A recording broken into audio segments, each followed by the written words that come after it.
Hi, welcome to ವೃಕ್ಷ naturals. ಅಡಿಕೆ ಗಿಡ ಇಕ್ಕಿರೋ ರೈತರ ಕಷ್ಟ ಬೇಡ ಕಣ್ರಿ. ಮಳೆಗಾಗಿ ಕಾದಿದ್ದಾಯಿತು, ಮಳೆ ಬರ್ತಾ ಇಲ್ಲ. ಎಲ್ಲ ಖರ್ಚು ಮಾಡಿ ಅಡಿಕೆ ಗಿಡ ಇಕ್ಕಿರೋ ಅವ್ರ ಕಷ್ಟ ಹೇಳೋಕ್ಕಾಗ್ತಿಲ್ಲ. ಬೋರ್ ಹಾಕ್ಸೋಕೋದ್ರೆ ನೀರು ಸಿಗ್ತಾಯಿಲ್ಲ, ಅಂತರ್ಜಲನೇ ಕಡಿಮೆ ಆಗಿದೆ. ಸೊ ಹಂಗಾಗಿ ಮನುಷ್ಯ ಏನು ಮಾಡ್ಬೋದು ಹೇಳಿ, ಹೊಸ ಹೊಸ ಟೆಕ್ನಾಲಜಿ ಯೂಸ್ ಮಾಡ್ತಾನೆ. ಆ ಟೆಕ್ನಾಲಜಿನ ನಾವು ಬಳಸಿದ್ದೀವಿ. ಅಡಿಕೆ ಗಿಡದಕ್ಕೆ ಬುಡಕ್ಕೆ ಬೀಳೋ ಅಷ್ಟು ನೀರಲ್ಲೇನ ಇಡೀ ಹೊಲ ಹಾಯಿಸಿ ಅದರಲ್ಲೇ ಹಸಿರು ಗೊಬ್ಬರ ಬೆಳೆದು ಅದೇ ನೀರಲ್ಲೇನ ಹೊಲಕ್ಕೆ ಬೇಕಾಗಿರತಕ್ಕಂತಹ ತಾಕತ್ತಾದ ಗೊಬ್ಬರನೂ ಬೆಳೆದು ಇಡೀ ಹೊಲಕ್ಕೆ ನೀರು ಹಾಯಿಸಿದ್ದಾರೆ.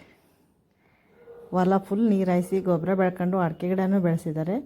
ಕೃತಕ ಮಳೆನೇ ಬರ್ಸ್ಬಿಟ್ಟಿದ್ದಾರೆ.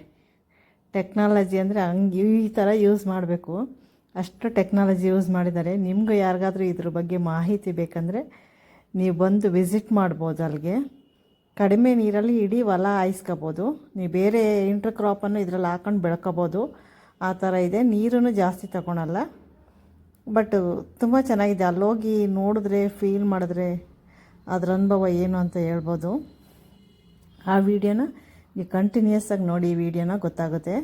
ನಿಮಗೂ ಈ ಥರ ಎಲ್ಲ ಟೆಕ್ನಾಲಜಿ ಬೇಕು ಅಂದರೆ ನನ್ನ ಚಾನಲನ್ನು ಸಬ್ಸ್ಕ್ರೈಬ್ ಮಾಡಿ. ಇದ್ರ ಬಗ್ಗೆ ಸಂಪೂರ್ಣವಾದ ಮಾಹಿತಿ ಬೇಕು ಅಂದರೆ ನೀವು ಇದೇ ಥರ ಅಳವಡಿಸ್ಕೋಬೇಕು. ನಿಮ್ಮ ಜಮೀನುಗಳಲ್ಲಿ ಕಡಿಮೆ ನೀರಲ್ಲಿ ಇಂಟ್ರ್ ಕ್ರಾಪ್ಗೂ ಸಹ ನೀರಾಗುತ್ತೆ, ಅಡಿಕೆ ಗಿಡನೂ ಬೆಳೆಯುತ್ತೆ. ಭೂಮಿಗೆ ಬೇಕಾಗಿರ್ತಕ್ಕಂತಹ ಗೊಬ್ಬರನೂ ಸಹ ನೀವು ಕೊಂಡ್ಕೊಳ್ಳೋ ಅವಶ್ಯಕತೆ ಇಲ್ಲ.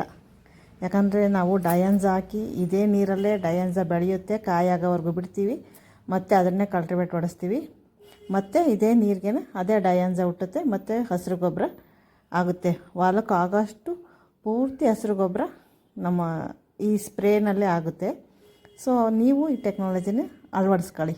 ಈ ವಿಡಿಯೋನ ನೋಡಿ.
ವಿಡಿಯೋ ನೋಡಿದ್ರಲ್ವಾ, ಇದ್ರ ಬಗ್ಗೆ ಹೆಚ್ಚಿನ ಮಾಹಿತಿ ಬೇಕಂದರೆ ನೀವೇ ಯಾರಾದರೂ ವಿಸಿಟ್ ಮಾಡಬೇಕಂದ್ರೆ ಈ ಟೆಕ್ನಾಲಜಿನ ಅಳವಡಿಸ್ಕೋಬೇಕು ಅಂತಂದರೆ ನಾನು ಡಿಸ್ಕ್ರಿಪ್ಷನ್ ಬಾಕ್ಸಲ್ಲಿ ನಂಬರ್ ಹಾಕಿರ್ತೀನಿ, ಕಾಂಟ್ಯಾಕ್ಟ್ ಮಾಡ್ಬೋದು ಅಥವಾ ಬಂದು ಅಲ್ಲಿ ತೋಟದಲ್ಲಿ ವಿಸಿಟ್ ಮಾಡ್ಬೋದು.